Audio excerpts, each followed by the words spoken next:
Ya Ali Madad. Otherwise, Rai Abu Ali Missionary, wise number 645.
حضرت امام کو sugar پر مومنوں اللہ صلی اللہ محمد و آل محمد. میں نے سی حرفی کے پاٹھ پڑھے ہیں.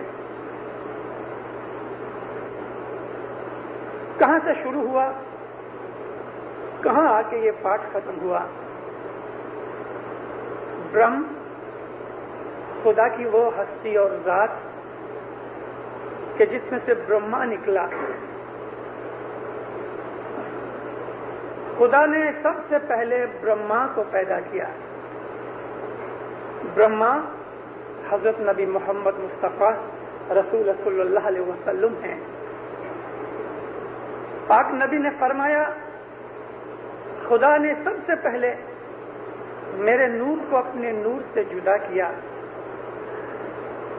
خدا کی جس حالت میں سے اللہ کی جس نورانی شکل یا شبیہ جو کچھ بھی اس کی حالت تھی,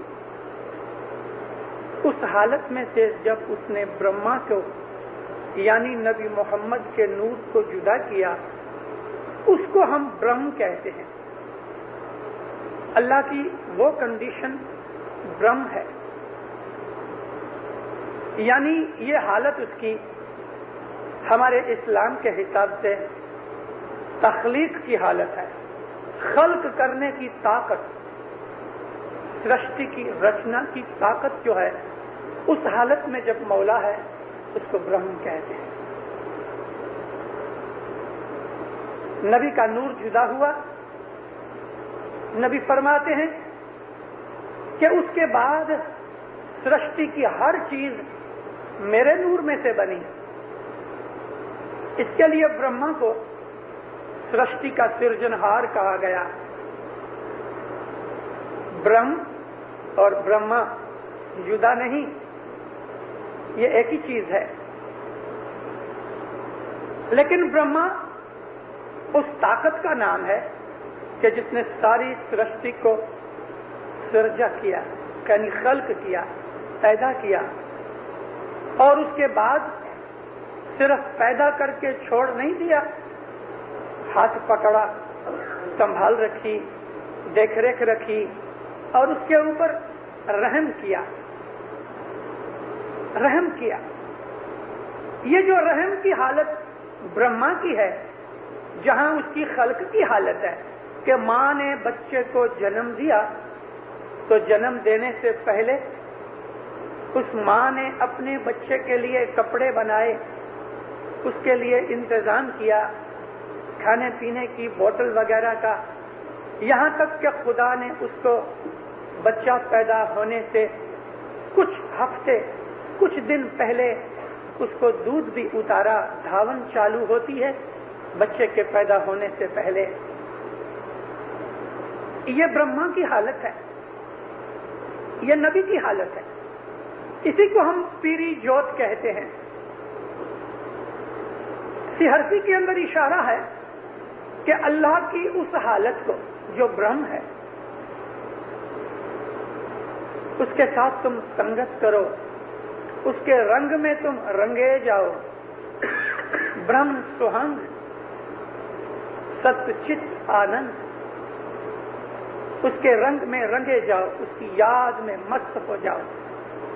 یہ چیز تمہارے دل کے اندر، تمہارے انتکرن میں ستیہ پیدا کرے گی، یعنی سچائی پیدا کرے گی، اور تم کو آنند ملے گا۔ جبھی تمہارا چت، تمہارا باطن، تمہارا انتکرن ٹیون اپ ہو جائے گا، ٹھیک ہو جائے گا، سیدھے رستے پہ آ جائے گا، اور ستیہ حقیقت کو پا لے گا، تو تمہارے دل کے اندر آنند پیدا ہوگا۔ مرم اوہنگ، اس کا جو بھید ہے وہ تمہارے دل کے اندر کھڑا ہوگا، ظاہر ہوگا۔ جت چت بھے آنند، جس چت کے اندر اس کا مرم ظاہر ہوگا، وہاں آنند ہوگا، وہاں سکھ ہوگا، وہاں سورگ ہوگا۔ برہم سوہنگ ستیہ چت آنند، مرم اوہنگ جت چت بھے آنند۔ جب تم نے خدا کی اس خلقت کی طاقت کو، یعنی خدا نے وہ حالت کہ جہاں سے اس نے سرشٹی کی رچنا شروع کی، اس چیز کو کبھی تم نے سمجھ لیا، تو تمہارے اندر سچائی پیدا ہو جائے گی، تمہارا چت ٹھیک ہو جائے گا، تم کو آنند ملے گا۔ اس کے مرم کو سمجھ جانے سے تمہارے دل کے اندر آنند اور خوشی پیدا ہوگی۔ اسی چیز کا نام جنت ہے۔ اللہ ایک اویناشی دیو، وہ بالکل ایک اکیلا ہے، جس کو ناش نہیں، ہمیش رہنے والا خداوند عالمین ہے۔ آپ گت اپرم اپار ابھیو، اس کی جو گتی ہے، یعنی اس کی سمجھ، اس کی چیزیں ہمارے خیال میں سمجھ میں نہیں آ سکتی، وہ خود اپرم ہے،